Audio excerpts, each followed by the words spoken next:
Salam à tous et je suis très heureux de vous retrouver pour une nouvelle vidéo. En ce moment, beaucoup de pépites marocaines sont en feu. Hamza Igaman, Bilal El Khannous et Ben Seguir qui est suivi de près par le FC Barcelone. Aujourd'hui, on va revenir sur les dernières informations que l'on a pu entendre concernant le football marocain. On commence avec Hamza Igaman, encore auteur d'une grande performance avec les Rangers hier, où il a tout simplement inscrit un but. Au total, au cours de ses 4 derniers matchs, le joueur a inscrit 3 buts avec cette équipe des Rangers et il a délivré une passe décisive. Donc on voit que petit à petit, ce joueur, cet attaquant, ce buteur commence à avoir des statistiques vraiment de plus en plus intéressantes, ça c'est clair et net. Et j'ai remarqué qu'il y a plusieurs qualités justement qu'il possède. On va avoir son gabarit solide, sa puissance de frappe, son agilité, mais surtout j'ai remarqué que techniquement, malgré le fait que c'est un joueur qui est issu de la Botola Pro, eh bien il est juste excellent. Il arrive bien à occuper la fonction de pivot, à savoir de jouer dos au but. Voilà, il va tout simplement contrôler le ballon avec la poitrine et savoir effectuer de très bonnes remises pour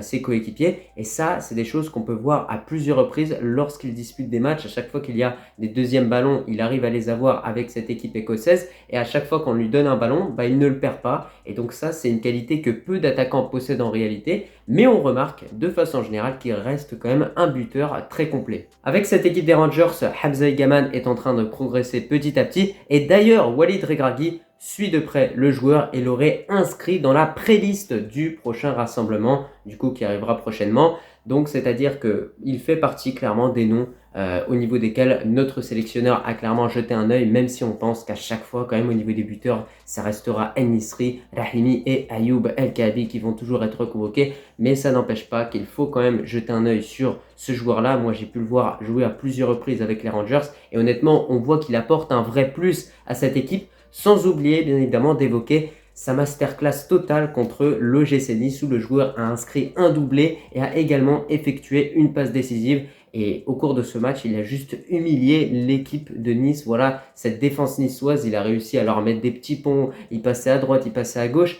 Et c'est pour ça que je vous dis qu'il a cette vitesse, il a cette agilité. Et parfois, on pourrait croire qu'il qu'il a un gros gabarit, mais qu'il ne va pas avoir cette vitesse. Il l'a quand même et il arrive à être assez vif sur ses appuis et à rester solide. En vérité, lorsqu'on voit les prestations de ce joueur-là, on se dit que les joueurs de la Botola Pro du championnat marocain doivent essayer au maximum de trouver des opportunités en Europe parce que lui, Hamza Igaman, fait partie de ces joueurs issus de la Botola Pro qui réussissent actuellement en Europe.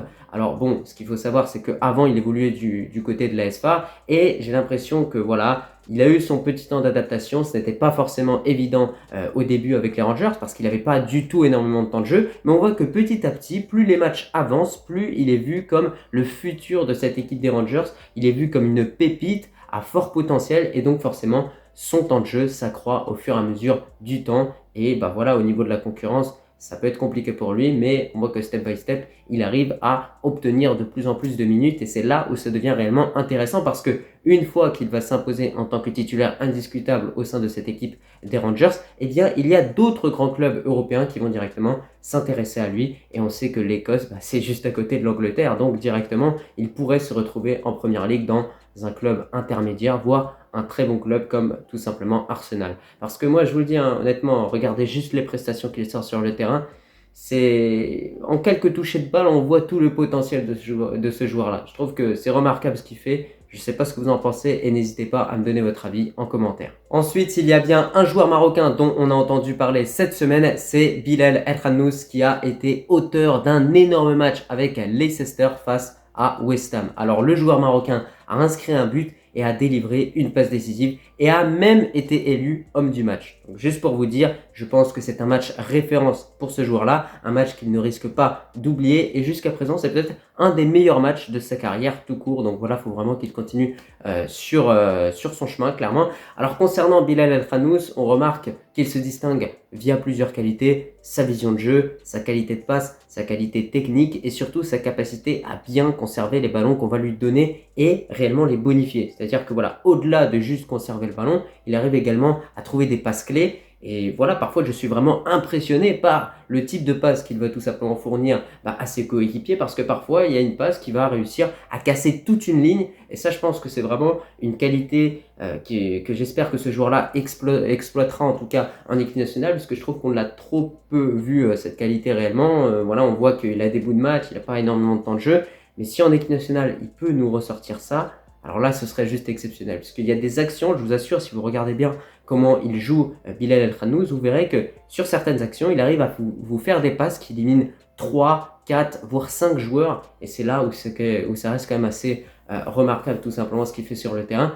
C'est pour ça que je vous le dis qu'il faut le suivre de très près. Et encore une fois, on le réitère, on le redit encore une fois, ce joueur-là représente clairement le futur du football marocain au milieu de terrain. Ces derniers temps, on l'avait un petit peu oublié avec notamment Ayoub Bouadi, avec d'autres jeunes qui sont en train de monter petit à petit. Mais il ne faut pas oublier qu'à la base, quand même, il y a Bilal El Khannous qui représente le présent et le futur du Maroc. Parce qu'aujourd'hui, bah oui, le milieu de terrain marocain reste jeune, mais on voit que voilà, avec des joueurs comme El Khannous aujourd'hui, on a justement un milieu de terrain qui est énormément étoffé, avec beaucoup de qualité. Et aujourd'hui, voilà, il a rejoint la Première Ligue, son intégration s'est bien passée. Et pour l'instant, il est en train de devenir réellement un titulaire indiscutable au sein de cette équipe de Leicester.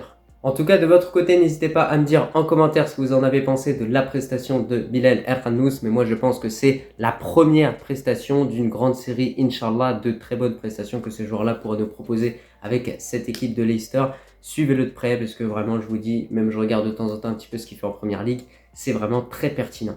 Alors maintenant, on va s'intéresser à Ben Seguir. Alors Ben Seguir qui en ce moment est justement suivi par le FC Barcelone. Bah oui, selon plusieurs médias, il y aurait des recruteurs du Barça qui auraient été regarder quelques matchs de Monaco pour notamment jeter un œil sur Ben Seguir. Alors il faut savoir que le Barça recherche un ailier gauche, donc soit Nico Williams ou bien Ben Seguir. Et se serait tourné vers Ben Seguir, donc il serait prêt à déverser 25 millions d'euros pour le jeune Marocain. Alors selon moi, c'est tout à fait logique aujourd'hui qu'un club comme le Barça s'intéresse à Ben Seguir. Et pour une fois, ça me fait plaisir parce que d'habitude, les joueurs marocains, ils vont intéresser des clubs comme Newcastle, des clubs comme l'OM, des clubs à niveau vraiment intermédiaire, voire pas niveau exceptionnel.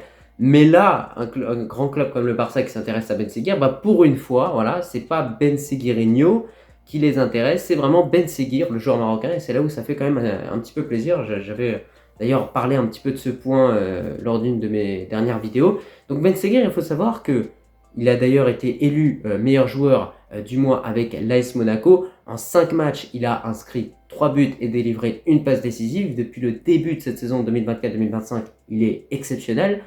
Donc voilà, que ce soit en équipe nationale, en club, il brille. Donc c'est tout à fait logique aujourd'hui qu'on ait des clubs comme le FC Barcelone qui se positionnent sur lui et qui commencent petit à petit à s'intéresser. Alors j'espère que ça aboutira. On verra ce qui va se passer. Mais dans tous les cas, Ben Seguir, lui aussi, fait partie de ces pépites marocaines qui sont en très grande forme en ce moment. Pour conclure avec cette vidéo, on n'oublie pas de féliciter Mazraoui pour ce qu'il a fait. Et enfin, je te remercie si tu as regardé cette vidéo dans son entièreté. Et je te dis tout simplement à la prochaine. Vous l'avez vu, on est revenu sur l'excellente prestation de Igaman, la bonne prestation de Bilal El Khannous. Et enfin, bien évidemment, cette rumeur avec du coup Ben Seguir qui pourrait se diriger du côté du FC Barcelone. Je te remercie et je te dis tout simplement à la prochaine. Allah al-Watan al-Malik.